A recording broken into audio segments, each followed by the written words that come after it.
Hello there, and a huge welcome to today's episode of Gina Gardiner and Friends. I'm always thrilled to meet guests, but actually I'm very, very thrilled to be able to introduce my mentor to you, Majesty-Almighty AliNICOLE WOW. I've worked with her now for a number of years, and she's been really instrumental, certainly in terms of me being a prolific writer. I've written a few books before, but with AliNICOLE's help, I've written many books and many more products. She's an amazing lady. She's the ultimate multi-hyphenate all-trades authority who leverages, depending on which side of the Atlantic you live, her life as a niche. AliNICOLE, a huge welcome to the show. Thank you very much for joining me. Oh, thank you so much, Gina. It's a pleasure and an honor to be here. So just give people a flavour of the sort of things that you do and that you offer. Oh, absolutely. And so that's a multitude of things. I'm a multi-mission majestypreneur, and I'm cross-trained in over 200 areas. And you mentioned about the publishing aspect and how I was instrumental with that. And I have my background, published author of over 300 works, and I've created different levels of industry-focused platforms, over 1,000 that are online under my While She Does It All brand expression. Now we're going to be talking about owning your true all authentic brand expression. Mhm. And I think authenticity for me is one of the things that when you look around the world at the moment seems to be hugely lacking. Yeah. Why do you think authenticity is so important? And I'm also interested in why your wording is all authentic. Absolutely. Well, authenticity is extremely important because it reflects the true nature of who we are supposed to be. And of course, you being the genuinely you authority that you are, you know that it's extremely important that we show up in a way that is in integrity with who we've come here to be. And so if we're being something other than authentic and true to who we are, then we aren't really demonstrating a true reflection of what we've come here to be. Now, you mentioned about the authenticity aspect, the authentic aspect is when you are bringing the fullness of who you are to the world. And though we have our collective embodiment in terms of, I would say, categories of how we show up, but when we don't actually show up for individuals to know that there's more to us than what they see, that too is not a full representation.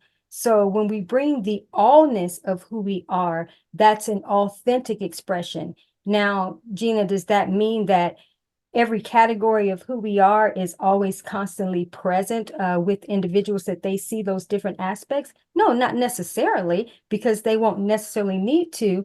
But there's something about who we are that is bringing the fullness of us that we can gravitate different people from different walks of life, different other authentic expressions that can come into their allness just by being around us. I think, one of the things that strikes me is that we live in a world where people very often are presenting themselves how they think others feel they should be, Right, right. rather than being able to step in and own who they are. Mm-hmm. And ultimately, I think that when we fail to be authentic to the very best version of ourselves, that starts to bring about a sense of dis-ease, which Right. ultimately leads to people being emotionally, physically, spiritually, um, Just out of thought, disconnected. a disconnect, yes. Mm-hmm. So we've got lots of listeners here Yeah. who may find it really difficult to know who they are when they're being Mm-hmm. all authentic. What advice would you give them? Well, for one, in terms of just going back to what you asked earlier, in terms of, I'm going to expound a little bit more upon authenticity.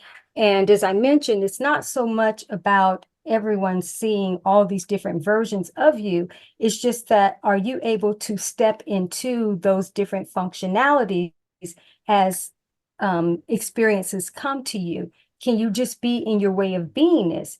When people don't actually know who they are, and can't own that truth of who they are, then they'll do exactly what you mentioned in terms of they want to operate according to a society structure or what they think people see them as. They aren't really showing up in their truth. But when you get into like the embodiment of this, and that's something that we can, expound upon if you would like, the embodiment kind of breaks down the different levels and layers of how we need to show up, and especially when we're a brand and we're in business. So I think for many people listening to this, one of the challenges, I believe, is that they are limited by the need to compare themselves with other people. And so instead of standing in their truth, taking radical responsibility for who they are and what they're doing, they look to fit in with what everybody else is doing. Right. The And sea of sameness. they become a lemming rather than a leader. That was well stated. You are absolutely right. And that is why, for me, I've been someone who defies all of that. And the allness in who I am in terms of my all authority is that when people come to know me, no matter what level they meet me on in terms of what a focus is for them, they understand that I represent the allness of who I am. So I'm able to be cross-functional in my approach and step into whatever role I need to, that's the fullness of me, even though it may be just one or two categories that they need to identify with. So in terms of when individuals feel limited and constricted to doing things the same, that's why I leverage my entire life as a niche, because it doesn't limit me to this is my signature focus or the core focus I have to show up in. For me, it is what is my mission in the moment. So I'm able to shift into and I don't even honestly like to say shift into anything because it is just my way of being. It's just that level of my truth comes out at that time. But I'm not afraid to be the allness. And as you know, Gina, in a marketplace that has really confined individuals to being about one niche focus and having a brand identity around one core, focus or so, that is the biggest detriment to individuals who are here to be an expression of more expansiveness, if that makes sense. I think we are told, and certainly many of the gurus, particularly branding and marketing gurus, are very, very strongly advise that you should have one niche and that you should niche your business down. But I think one of the challenges with that is that so many people have great expertise and experience and talent in many areas. Right. And in closing themselves down, they lose potential opportunities. The economic landscape is challenging for people at the moment. And if you have a business and you want your business to thrive, it's really important that you feel well resourced. So, AliNICOLE, what can you say to people who have a business in terms of how they can use their authenticity to help their business take it to the next level? Oh, absolutely. And I want to preface this and go back to what you said. You said the key word about the landscape changing in terms of the economy. And one of my signature embodiments is lifeonomics.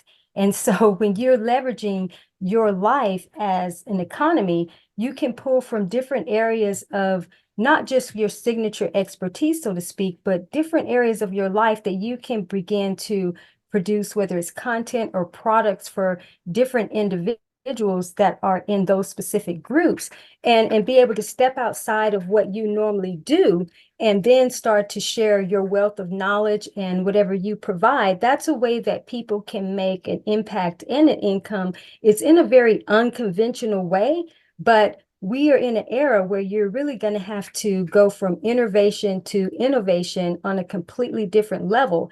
And Gina, that really starts with changing the landscape within so that the external landscape in terms of an economy can shift individually and then collectively. So what does that actually mean in real terms for the person on the street? Yeah, so what that means is, which I'm glad that you asked that, because it's about a normal way of beingness, okay? And so if you are just living your life and your life is your niche, then you aren't confined to the average person who will align with you, who maybe has a question about something, and maybe in a certain area, you're the 1 or 2 steps ahead expert, and it's not your signature area, but you can still be able to provide some level of empowerment or something that gives them food for thought that then sends them on their way to have a better life. Now, what does that mean in terms of you being able to make an impact and an income? Well, Gina, you know that being able to produce different levels of products and publications in their simplest formats are things that can be easily produced quickly. And then when people have what I call these divine rendezvous, then they can be able to point people in the direction of something that can change their lives. And that's part of their economy that's flowing from them to make that impact and income, if that makes sense. It does. And one of the things that, to share with our listeners that has you've helped me with is prior to our working together, I had written a number of books, and they were Right. conventional style books, 80 to 100,000 words, Mhm. either on leadership or on personal development. But one of the things that's happened since I've worked with you is recognizing that different elements of my life are actually of value to other people, that you can help people navigate their life and avoid the pitfalls by Right. sharing your experience. Not to say that this is the way to do it, but this is how I've done it. And there may be things within that that would be useful to you. So just some examples are writing works around working with empaths, which is something that I hadn't thought of until we were involved. I was just facilitating something with you. Right. Right. Um, around health, around spirituality, around Mhm. just recognizing that your life is multifaceted. And Absolutely. one example of somebody else's book is they'd been through a very messy divorce, and they wrote a book about all of the things that they wish they'd known Hmm. before they started, because it would have saved them a lot of heartache, a lot of time and energy, and a lot of money. Absolutely. And I'm so glad that you brought this up because, it's kind of a perfect segue to start talking more about bringing the fullness of oneself to the table and leveraging your personal, professional, educational, and spiritual development or evolution, however you want to term that for yourself, and looking at your life in these different categories. And just like what Gina was mentioning, whether you're an empath, whether you have these different areas of life that you've been through, things that you do have strengths in. Gina, I like to look at things in categories of being the 1 or 2 steps ahead expert, then being kind of an intermediate type of authority, and then your areas of high level expertise. But you have something to offer, something of value to the individual who does not know what you know. So going back to not looking at just flowing from what you think are your signature areas of expertise, is that if you've been someone who's been taking care of yourself, or maybe you're starting a new well-being journey, you can simply create some type of publication around that. It could be an action planner or a playbook or so, or just a journal. And that's how you can actually serve that level of an industry just based on your experience of just creating a sacred space for individuals. So you don't have to look at everything that you do as being something, oh, I have to have a degree or a certification. You're just leveraging different levels of your life. If you have a hobby, you can create publications and products around that hobby. So it's really going outside of the norms in a sense. You get that, Gina, of course. And one of the interesting things for me is that through the very process of writing, that you actually learn and grow yourself, you evolve, because it makes you question, why did I do that? Or Mhm. how does that work? And by going through the process of creating a publication or a product, Mhm. you grow and evolve too. So it's so multi-leveled. And I think Yes, many people listening to this may think, well, I've got a book in me, and it may be about, collecting your family history, that's right. so that for future generations that's there, and there'll be lessons within that that will be useful to other families. So this can Mhm. be done at many, many levels. And I would suggest that, if you're interested to have a look at how this can be done, go and have a look at Ali Nicole's website, or author page on Amazon, and go and have a look at mine, and you'll see a whole variety of different publications. Mhm. We're talking about the capacity to own your a true, authentic brand expression. And one of the things that I think has been really powerful for me is the recognition that evolution is about not only being a better version of you, but actually becoming a somewhat different version of you. And you have a very great way of explaining that. I wonder if you'd share that with us. Oh, absolutely. So metaphorically, I love to leverage the process of the caterpillar, what I call evolving into a butterfly. And often we hear it taught from a transformational perspective, and transformation and growth is in that process.